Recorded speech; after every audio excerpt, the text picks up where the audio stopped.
Bonjour et bienvenue à ce webinaire. Je m'appelle Christopher Pliger, je suis spécialiste Microsoft chez AWS France et aujourd'hui on va parler de l'optimisation de vos coûts et de vos infrastructures quand vous passez sur le cloud AWS.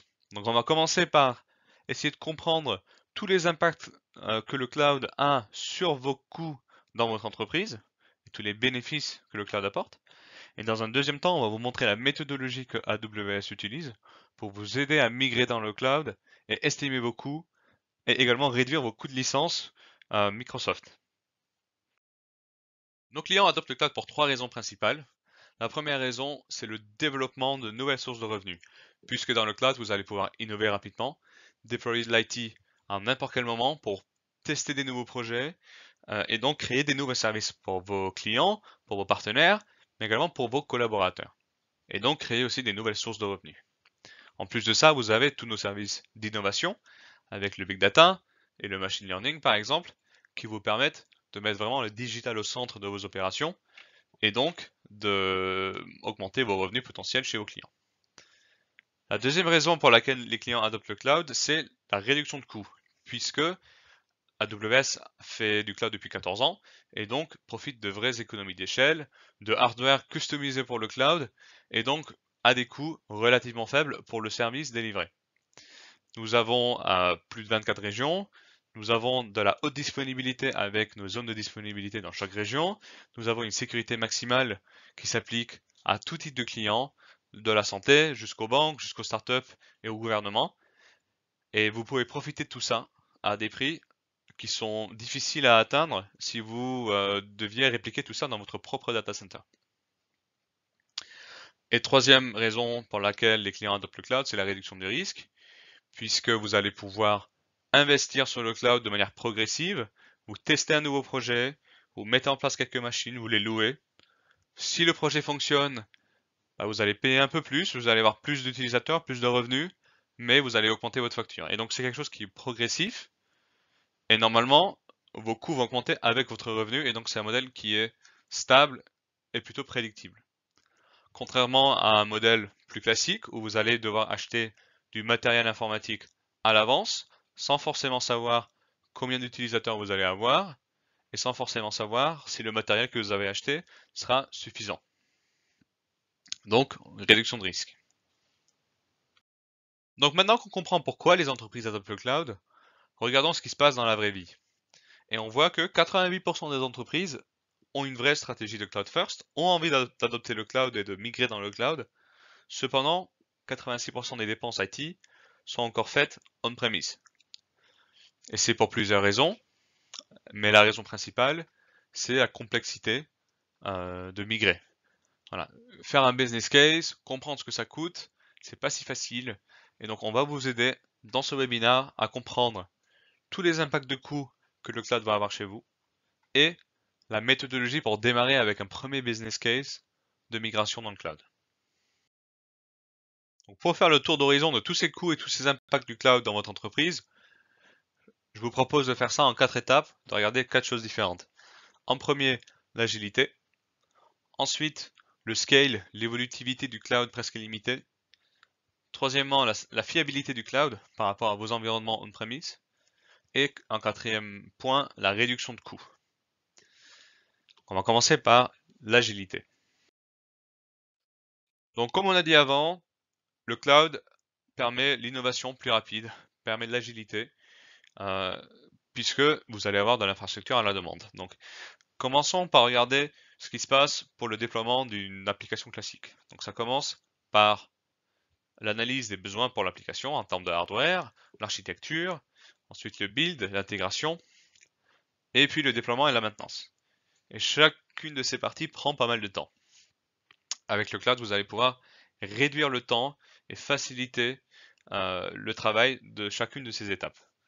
Donc sur la partie analyse des besoins et architecture, puisque dans le cloud vous avez de l'infrastructure à la demande, vous n'avez plus besoin de vraiment anticiper votre demande puisque vous allez pouvoir scaler automatiquement avec les charges qui augmentent. Donc si vous avez par exemple prévu une toute petite machine au début de votre projet, mais que vous voyez un pic de charge, bah, tout simplement vous allez pouvoir automatiquement rajouter une machine en plus ou changer la taille de votre machine initiale pour lui donner plus de cœur ou plus de RAM si besoin. Donc ça réduit forcément les temps de planification et d'architecture. Et pareil, si vous avez besoin d'un service supplémentaire, plus besoin d'anticiper l'achat de matériel, vous pouvez tout simplement ajouter un service, une base de données ou un service de machine learning à n'importe quel moment de votre projet. Au niveau du build et de l'intégration et des tests, vous allez augmenter votre vitesse, tout simplement parce que vous allez pouvoir déployer des environnements de test en quelques minutes, de n'importe quel type de configuration, mais aussi puisque vous allez avoir tous les outils de CI/CD et DevOps qui sont intégrés à AWS à votre disposition pour automatiser la plupart de ces étapes et vous donner des outils pour vous rendre plus productif. Et en dernier, sur le déploiement et la maintenance, sur le déploiement, il n'y a plus de temps d'attente, vous n'avez plus besoin d'attendre de l'infrastructure qui arrive, vous n'avez plus besoin d'attendre quand vous avez besoin de faire un changement fondamental d'architecture, vous pouvez tout simplement le faire. Et puis, tout est automatisable et donc vous n'avez plus besoin de vous occuper de un déploiement physique dans un data center. En plus de ça, une fois que vous adoptez des services cloud native, du serverless, des conteneurs, ce genre de choses, les temps d'attente et le déploiement va être encore plus fluide et plus rapide et plus automatisable. Et donc plus vous allez adopter les services AWS, plus vous allez pouvoir profiter de déploiements simplifiés. Et en dernier, la maintenance, forcément, vous allez pouvoir monitorer et gérer vos ressources automatiquement avec les services AWS, comme CloudWatch par exemple, ce qui vous simplifie les choses parce que vous avez tout à un seul endroit et c'est très peu cher. Et en plus de ça, on a pas mal aussi d'offres pour vous aider à réduire vos coûts dans le long terme. Par exemple, vous pouvez profiter de nos instances réservées qui vous permettent de réserver des machines pendant 1 an ou 3 ans et de profiter de réductions de coûts allant de 40 à 50 à 60% dans certains cas. Donc vous voyez, sur chacune des étapes de livraison d'une application traditionnelle, on a des avantages dans le cloud. C'est là où l'innovation et l'agilité deviennent plus importantes pour votre entreprise. Donc prenons un exemple plus concret. Voici quelques KPI que vous pouvez avoir dans votre entreprise, la rétention de clients, le nombre d'incidents, ce genre de choses. Mais regardons spécifiquement le time to market, donc le temps nécessaire pour lancer une nouvelle application. Et donc on a fait un benchmark chez plus de 1000 clients AWS pour savoir exactement comment leur vie avait été améliorée grâce au cloud. Et ce qu'on voit, c'est qu'en général, le temps de déploiement d'une nouvelle application est réduit de 37% par rapport à leur environnement on-premise. Et comme on le disait avant, ça vient des cycles d'approvisionnement plus rapides, des tests qui sont accélérés et automatisables, et des temps réduits à passer du temps à faire de la configuration et ce genre de choses. Et donc ça, déjà, c'est quelque chose qui va impacter votre coût, puisque plus vite vous allez déployer votre application, plus vite vous allez pouvoir faire du revenu et vous adapter au marché. Et donc, premier avantage du cloud se trouve ici. Et c'est forcément très très difficile pour vous d'estimer les bénéfices et la réduction de coûts qui va venir de cette partie-là, mais vous pouvez prendre ce chiffre de 37% pour déjà faire quelques estimations chez vous. Voici quelques exemples de clients chez qui l'agilité était le facteur clé de l'adoption du cloud. Donc Autodesk, par exemple, pour leur projet, ils ont réduit le temps de déploiement de projet de quelques années vers quelques mois. AFG, ils dépensaient 80% de leur budget IT en opérationnel, et maintenant 60% est dédié à l'innovation. Enel, le temps de provisionnement de hardware a été réduit de 4 semaines à 2 jours. Pareil pour Lionsgate, voilà, de quelques semaines à quelques jours. Dow Jones ont augmenté la vitesse de développement de 30%, et Kellogg's est capable de déployer des machines 90% plus rapidement que dans leur environnement on-premise. Donc voici plein de raisons et plein de clients qui ont fait le choix d'AWS pour cette agilité et la réduction aussi de coûts qui vient avec ça. Ensuite, parlons un petit peu d'évolutivité. Donc on en a déjà parlé un petit peu avant avec l'infrastructure à la demande, mais il y a aussi d'autres impacts de l'évolutivité sur le temps et la productivité du personnel. Prenons l'exemple de l'administrateur de serveur dans une entreprise. À gauche, ces tâches, on va dire typiques, Et puis au milieu, vous voyez le temps réduit en adoptant le cloud. Prenons l'exemple de l'achat de serveur. Sur AWS, c'est quelques clics pour avoir un serveur et commencer à payer. Dans un environnement on-premise, vous allez devoir contacter votre fournisseur, signer un contrat, déterminer exactement les serveurs dont vous avez besoin et éviter que votre fournisseur essaie de vous vendre des trucs trop chers, puis déployer tout ça dans votre propre data center, ce qui prend quand même du temps. L'autre exemple, c'est l'installation et l'upgrade de software. Donc dans AWS, vous avez du patching automatisé des OS, vous avez des outils intégrés avec tous nos services d'administration pour rapidement déployer du logiciel sur du Linux ou du Windows, et vous avez des services complètement managés, comme par exemple RDS SQL Server ou FSx for Windows, qui sont respectivement une base SQL Server complètement managée par AWS avec la haute dispo, avec du backup automatisé, avec du patching automatisé, et un serveur de fichiers redondé sur 6 data centers, managé également par AWS. Vous n'avez plus rien à faire en termes de maintenance et d'update. Et le dernier exemple, c'est la réparation de hardware. Forcément, si vous avez votre propre data center, il faut réparer le hardware de temps en temps, il faut rajouter des disques, il faut changer une carte réseau. Dans le cloud, il n'y en a pas besoin. On s'occupe de tout. Pour vous donner quelques exemples concrets, donc encore une fois, ça vient de notre benchmark sur plus de 1000 clients AWS. Donc c'est des données qui sont réelles. Forcément, c'est des moyennes, hein, mais c'est quand même représentatif. Donc quand vous passez juste sur le cloud, vous faites du lift and shift, vous migrez, on voit déjà qu'un seul administrateur va pouvoir s'occuper de 60% de machines en plus et de 67% de stockage en plus. Donc voilà les gains de productivité qu'on peut imaginer. Et quand vous adoptez le cloud natif, donc comme je vous disais, les bases de données managées par exemple, ou des conteneurs, ce genre de choses, eh ben, ces taux peuvent augmenter jusqu'à 150%. Et donc encore une fois, quand vous passez au cloud, les coûts, c'est pas juste ce que la calculatrice en ligne vous dit, il y a beaucoup d'impacts supplémentaires, comme par exemple cette augmentation de productivité, ce qui vous permet en tant qu'entreprise de passer plus de temps à innover et faire des projets qui vont générer du revenu. Prenons l'exemple de quelques clients réels AWS. Par exemple, Adroll a pu réduire leurs coûts humains juste pour l'administration de 83%, ce qui est quand même assez énorme.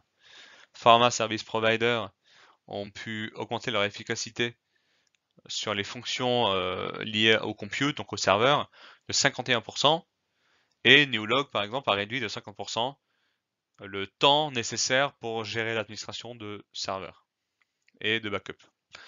Donc voici des cas réels et des chiffres réels d'impact chez nos clients.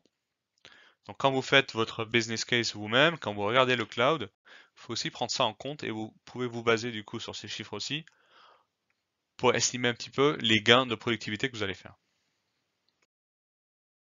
Le troisième aspect très important du cloud, c'est la fiabilité. Voici quelques chiffres pour vous illustrer le coût du manque de résilience opérationnelle. IDC estime que le coût horaire d'une panne d'application peut aller jusqu'à 1 million de dollars. Et Ponemon Institute, ils estiment 474 000 dollars. Donc forcément, ça c'est sur des entreprises de la Fortune 1000 ou du CAC 40.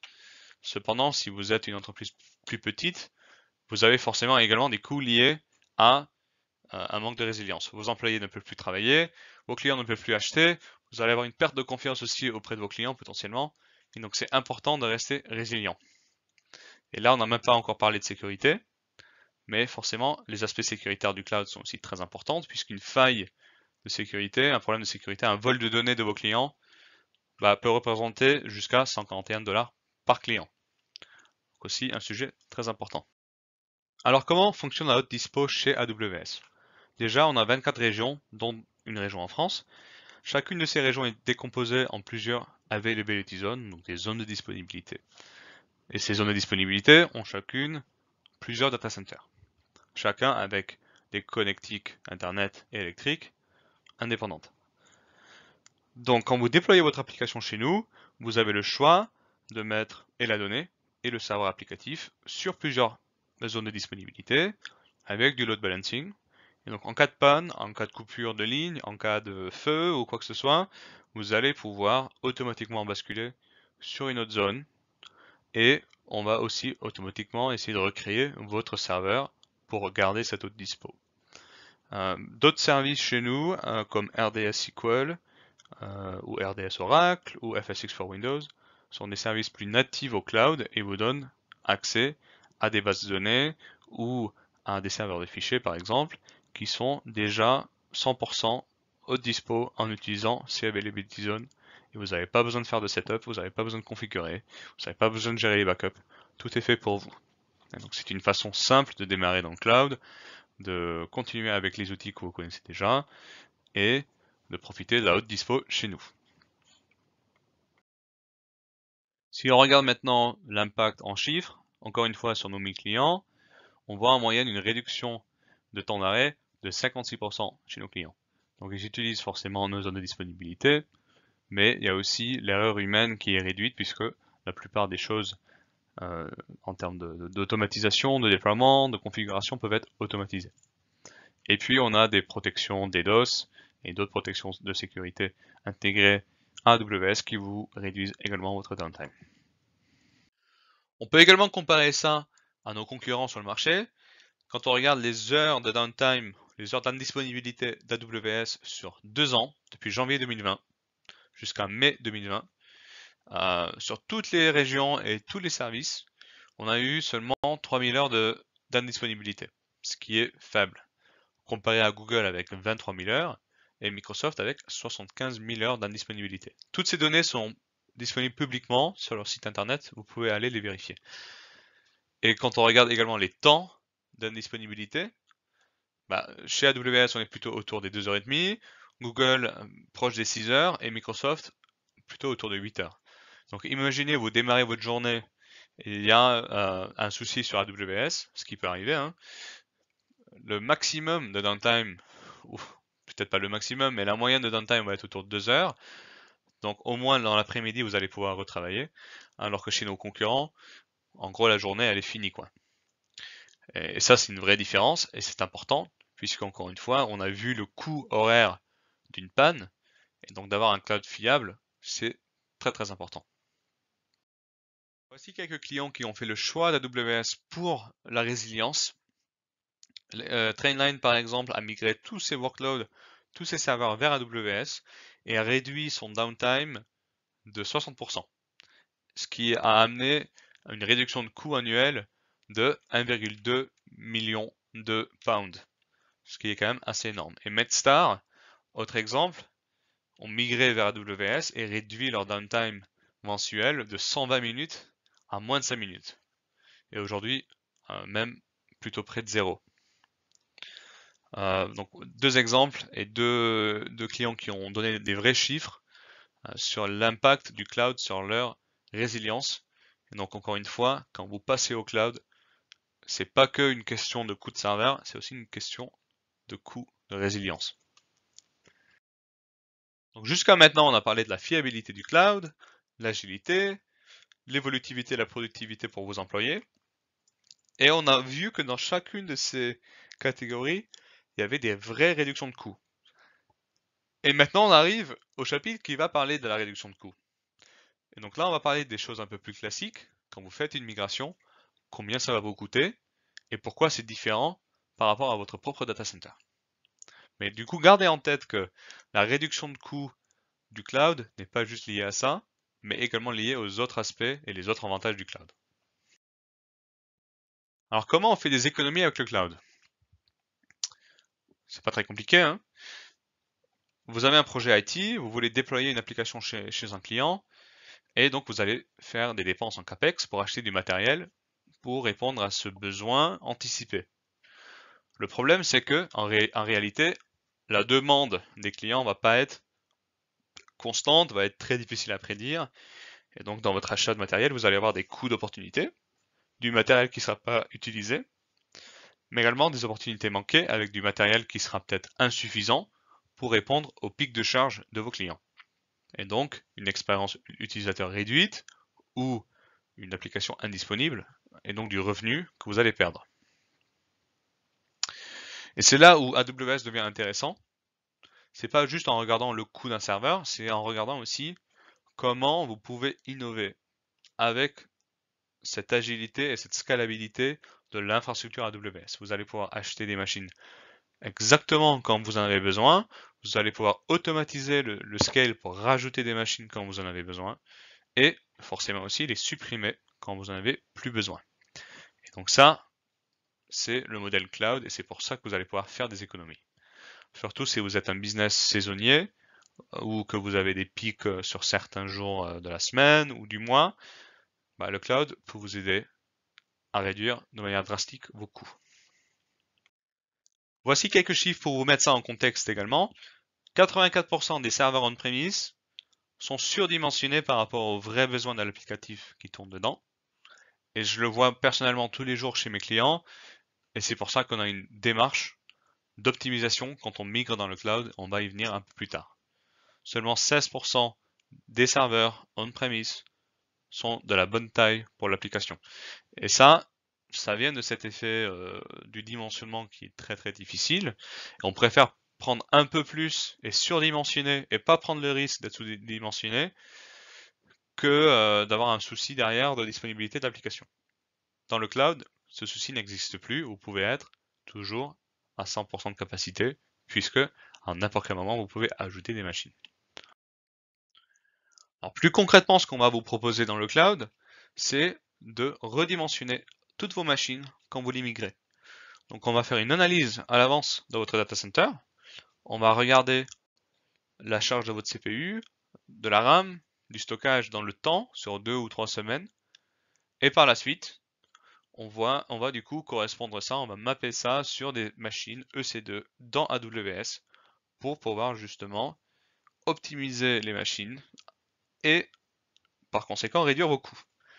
Et donc avec cette méthodologie, on voit des économies de migration de 26 à 49% sur le run des clients, qui est quand même assez extraordinaire. Donc encore une fois, vous ne pouvez pas partir juste sur la calculatrice en ligne et faire une estimation. Alors vous pouvez le faire, hein, mais vous allez manquer potentiellement des économies d'optimisation qu'on va pouvoir vous aider à faire quand vous faites une migration avec un accompagnement de nous ou un de nos partenaires. Je vous conseille fortement de nous contacter en cas de migration pour qu'on puisse vous aider à mettre tout ça en place. Au-delà de la scalabilité et de la bonne taille des VM qu'on va pouvoir optimiser avec vous, le chemin vers le cloud est long. Et tout au long de ce chemin, vous allez optimiser votre infrastructure et réduire vos coûts. Donc les coûts que vous allez avoir aujourd'hui vont être plus faibles demain. On va par exemple pouvoir mettre en place ce qu'on disait avant, les instances réservées, pour pouvoir réserver des machines et avoir des discounts de 40-50%. On va pouvoir dans le temps aussi améliorer votre élasticité, rendre les applications un peu plus cloud natives.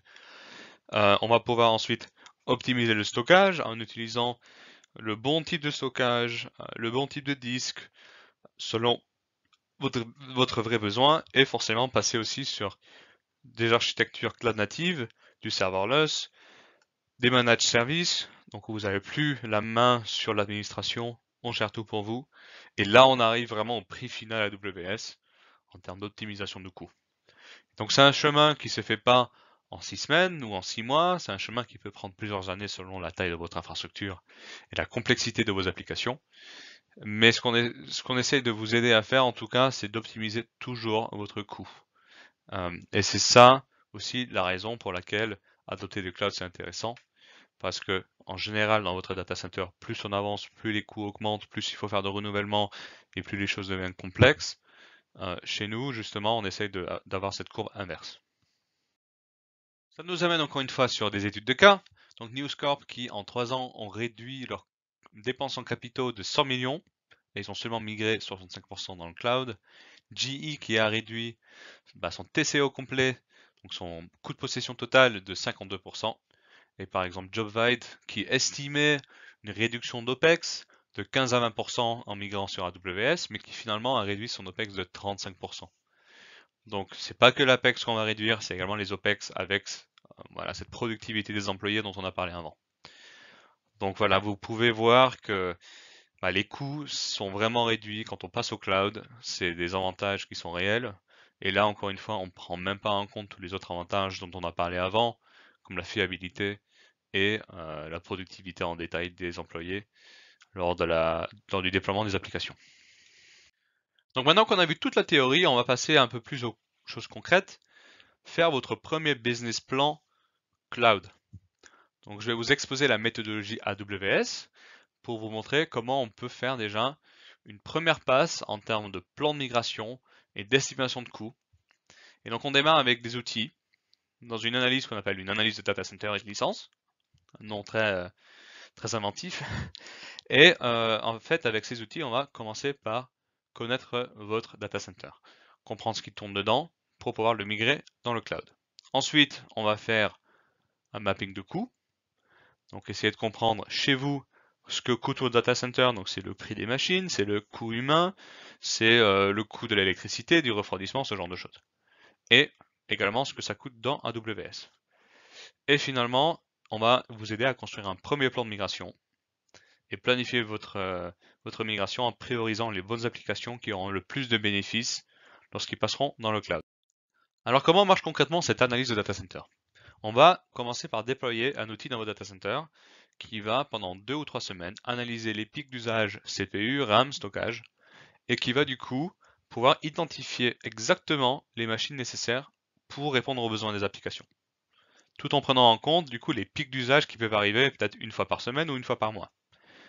On va également pouvoir identifier les ressources qui sont du coup sous-utilisées ou même pas utilisées du tout. Il y a des clients qui ont des machines dans leur data center qui ne bootent même pas et qu'on va pouvoir identifier. Et finalement, on va également pouvoir trouver du matériel qui est obsolète, les identifier et pouvoir faire des upgrades du coup de non seulement matériel mais peut-être aussi d'OS quand vous passez dans le cloud. Ensuite, seconde phase très importante, la plupart de nos clients ont 60 à 80% de licences Microsoft dans leur data center, donc du Windows Server et du SQL Server par exemple. Et donc on va vous aider à réduire les coûts de licence de ces versions de Windows. En général, les licences Microsoft sont achetées par nombre de cœurs, et donc tout simplement en ajustant vos machines selon leur usage, on va réduire le nombre de cœurs qui est requis, et par conséquent, le nombre de licences dont vous avez besoin sur AWS. Ce qui réduit non seulement votre facture Microsoft, mais va également réduire votre facture annuelle de software assurance auprès de Microsoft si vous en avez. Ce qui est quand même très intéressant parce que c'est des coûts qui peuvent représenter jusqu'à 40% du coût d'une machine et par conséquent, en optimisant ça en plus, on va faire des économies supplémentaires. Vous avez forcément également le choix de porter vos licences on-premise dans le cloud, ce qui peut encore plus réduire vos coûts. Et on va également vous aider du coup à choisir la bonne infrastructure pour être dans les règles des contrats de Microsoft pour justement migrer vos licences. Et on a également des options pour vous aider à passer de SQL Enterprise à SQL Standard, qui est un delta de x10 en termes de coûts, tout en gardant des architectures actives-actives sur du standard, si vous le souhaitez. Donc on a plein d'options pour vous optimiser encore en plus vos coûts si vous avez pas mal de Microsoft chez vous. Donc si ça vous intéresse, encore une fois, tout ça c'est très difficile à calculer à l'avance, il faut quand même une certaine expertise sur les licences et on est là pour vous aider. Donc voici un exemple concret d'un rapport qu'on peut vous aider à créer avec nos partenaires, donc soit un outil qui s'appelle Cloudemize, soit un outil interne qui s'appelle TSO Logic. Donc déjà, on va faire un petit résumé de ce qu'on a fait chez vous, combien de serveurs on a identifié, combien de disques, ce genre de choses. Par la suite, on va vous montrer combien ça vous coûterait si vous migrez tel quel votre infrastructure dans le cloud, mais également combien ça coûterait avec notre optimisation du coût de machine. Et vous voyez dans cet exemple-là que les bénéfices peuvent être assez énormes. On va également vous optimiser le stockage en détectant les IOPS nécessaires, et par la suite, du coup, est-ce qu'on utilise un SSD ou est-ce qu'on utilise un disque dur classique dans le cloud pour vos applications, ce qui réduit forcément, encore une fois, vos coûts. Et finalement, encore une fois, cet exemple de licence, voilà, on va vous aider à comprendre combien de licences vous avez chez vous, data center, standard, SQL Enterprise, ce genre de choses, et du coup de combien de licences vous avez besoin pour AWS. Et donc, en voyant la réduction du nombre de licences, vous allez réduire votre facture de software assurance, mais vous allez également pouvoir soit réutiliser ces licences, soit tout simplement les vendre auprès d'un de nos partenaires qui fait du rachat de licences, si vous le souhaitez. Alors l'outil CloudMice permet également de faire du mapping réseau, donc de comprendre exactement les dépendances entre les machines, ce qui est très intéressant pour une migration puisque ça nous permet de migrer des groupes de serveurs ensemble et éviter des coupures d'accès. Et donc ça nous permet aussi d'accélérer ce premier plan de migration puisqu'on peut identifier exactement les machines qu'on peut migrer ensemble. Et finalement, ce que je voulais vous montrer, une fois qu'on a ce rapport et qu'on sait ce qu'on veut migrer, on va vous proposer plusieurs chemins de migration. Soit on va juste rester sur votre infrastructure actuelle, on va rester sur des machines virtuelles, on va faire ce qu'on appelle un lift and shift. Là, il n'y a pas de souci, ça sera le plus simple et le plus rapide. Soit on peut faire une replatforming en passant par exemple les VM en conteneur avec du Kubernetes. On peut refactorer aussi l'application pour la découper en microservices, peut-être avec du serverless, encore une fois avec des conteneurs, pour faire du DevOps, ce genre de choses. Et finalement, on peut réinventer complètement l'application en cloud native avec du serverless avec AWS Lambda ou avec de la database serverless avec AWS Aurora. Donc plein de chemins de migration. La plupart de nos clients commencent avec le lift and shift et puis dans le temps commencent à explorer les autres options. Mais il y a aussi des clients qui commencent directement lors de la migration à moderniser. Ils en profitent en fait de cette dépense et de ce temps pour moderniser en même temps. Donc ça, c'est le chemin que vous pouvez choisir pour vous avec notre aide et nos partenaires bien sûr. En conclusion de tout ça, 3 choses à retenir. 1. On vous propose d'innover plus rapidement avec nous et donc à créer de nouvelles sources de revenus. Réduire votre risque financier en passant du CAPEX à l'OPEX et en réduisant vos coûts, donc non seulement sur l'achat d'infrastructures, mais aussi sur votre productivité, sur le time to market, la disponibilité et forcément l'optimisation des machines pour le cloud. 2. On a une vraie méthodologie pour vous accompagner pour un premier business case pour comprendre ce qu'il faut migrer, comment on le fait et ce que ça va coûter. Et donc contactez-nous, il n'y a pas de souci, on va vous aider à faire une étude gratuite pour vous aider à démarrer. Et 3. La migration, ce n'est que le début. Une fois que les clients sont dans le cloud, ils vont adopter des nouveaux services, de l'innovation, du big data, du serverless, des conteneurs. Et donc le chemin de la réduction de coûts et des avantages ne fait que débuter. Donc n'hésitez surtout pas à nous contacter pour parcourir ce chemin et voir vos options d'innovation et de modernisation sur notre plateforme. Voilà, c'est la fin de ce webinaire. Merci beaucoup d'être venu. À droite, il y a un petit champ dans lequel vous pouvez poser vos questions et on y répondra par chat. Si vous voulez nous contacter, n'hésitez pas à laisser un feedback suite à ce webinaire. On vous enverra un petit mail. On vous enverra également les VOD et les slides. Comme ça, vous avez accès à tout. Et je vous remercie beaucoup de votre attention et à bientôt.